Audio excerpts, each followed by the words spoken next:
Hey friends, how are you? My name is Tory McPhail and welcome to the Commander's Palace Kitchen. Today I'm going to teach you how to make chicken and mushroom gumbo.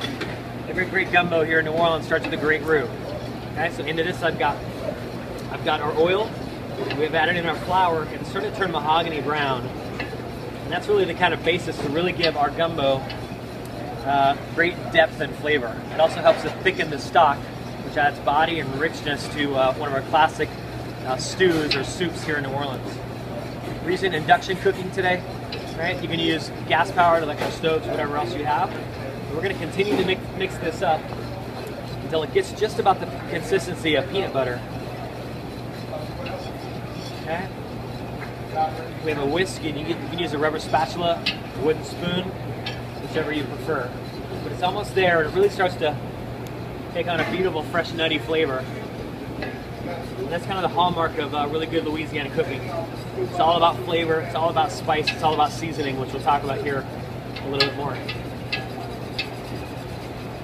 Yeah. Go. All right, so our roux looks nice and mahogany brown. It's just about the color of peanut butter. Okay, into this, I'm going to add what we call the Trinity. That's onion, celery, and green bell pepper. We add garlic to it. That's called the Holy Trinity. So what we want to do is we're going to add our garlic first. And once the roux is cooking, certainly keep stirring that so that oil and flour doesn't burn. Okay. Into this, we're going to add all that garlic. We're going to add 5 bay leaves. We want to release the essential oils in all these to help flavor the roux and flavor the pot before the rest of the ingredients go in. Okay. It smells beautiful, nice and fresh and nutty brown. It's going to be a fantastic gumbo. Okay, once our garlic is in, we're going to try to toast this until, again, it gets golden brown also. We now add the rest of our Trinity. So this is onion, celery, green bell pepper. This is 2 parts onion, 1 part green bell pepper, 1 part celery. We're going to mix this up. The point of this is we're actually going to start to develop the foundation of our dish right in the same pot. Okay? Gumbo originally was kind of like peasant food. You know, the folks out in Cajun country and all that, they didn't have a lot of money, so it was really just 1 pot cooking, and that's kind of it. Okay, so we're going to keep this on high. We're going to add even more celery and onion, being sure to mix it as we go.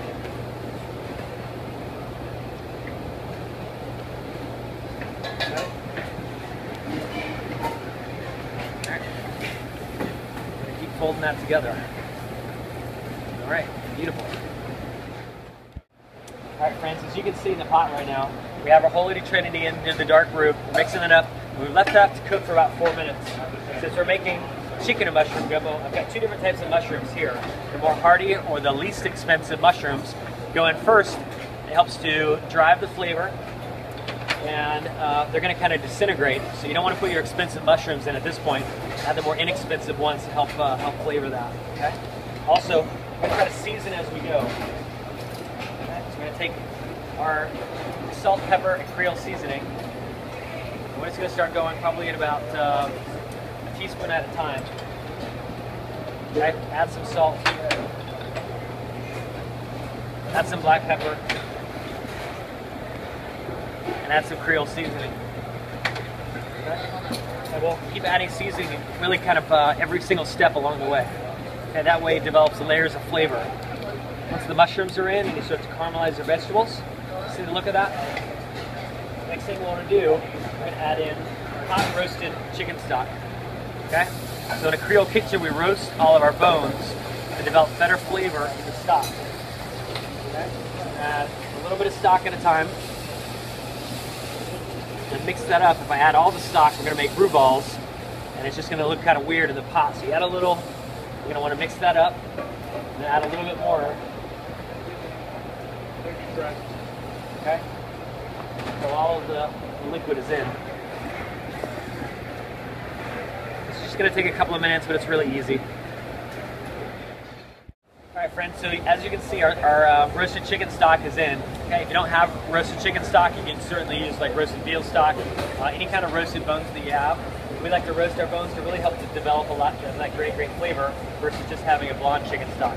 As you can see, the consistency, it's a little looser now than what we actually want our final product. And the reason we do that is so that the fat comes back out of it and it's a lot easier to skim. If it's at the correct gumbo consistency the entire time, as it reduces, it gets even thicker and it won't release the fats.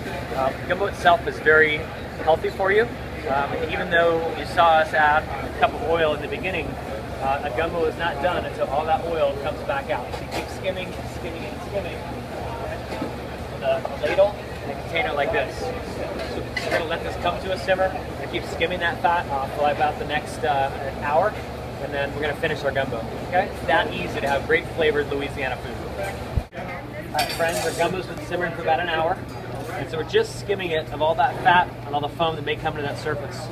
So once it's nice and clean and all the initial oil has come back out of the gumbo, next we're going to finish it. So into this we're going to add in roasted chicken. Okay, this is about a little more than a 2-pound chicken, which yields about 18 ounces of meat and 14 ounces of bones. So that goes in all of the chicken meat. Put that together. Now we're going to add our nicer mushrooms. Okay, today these are oyster mushrooms. You're more than welcome to use chanterelles, morels, porcinis, shiitake mushrooms, anything y'all might have in the cabinet. Okay, so all that goes in. It's about a cup and a half total. It might look like too much mushrooms, and once they cook down, they're going to release their liquid and get a little smaller. We're also going to finish it with some Worcestershire sauce. Okay. 2 tablespoons of that. Some Louisiana hot sauce. This is called Crystal. Okay. I'm going to finish this with about 3 tablespoons. If you don't have Crystal and if you have Tabasco, we'll just use a little bit less because it's got a little more salt, a little more acid, and a little more spice. So be careful and make sure you taste your gumbo. Okay. Lastly, I'm going to add in some fresh thyme. Okay. And any other herbs that you feel like you may have in the back of your fridge to add a little bit more finishing flavor. At this point, we're going to stir all these ingredients together. And the important thing too is make sure you taste your gumbo. Okay? I go through hundreds and hundreds and hundreds of these little tiny plastic tasting spoons, and it's just got to be right. We hate to serve this to all of our guests down there and have them reach for the salt and pepper shaker. That's probably be about the most embarrassing thing ever. Great. It's got salt, it's got pepper, it's got some spice to it, but it's going to be a wonderful gumbo. We'll let this simmer for just 1 or 2 more minutes, and that's it.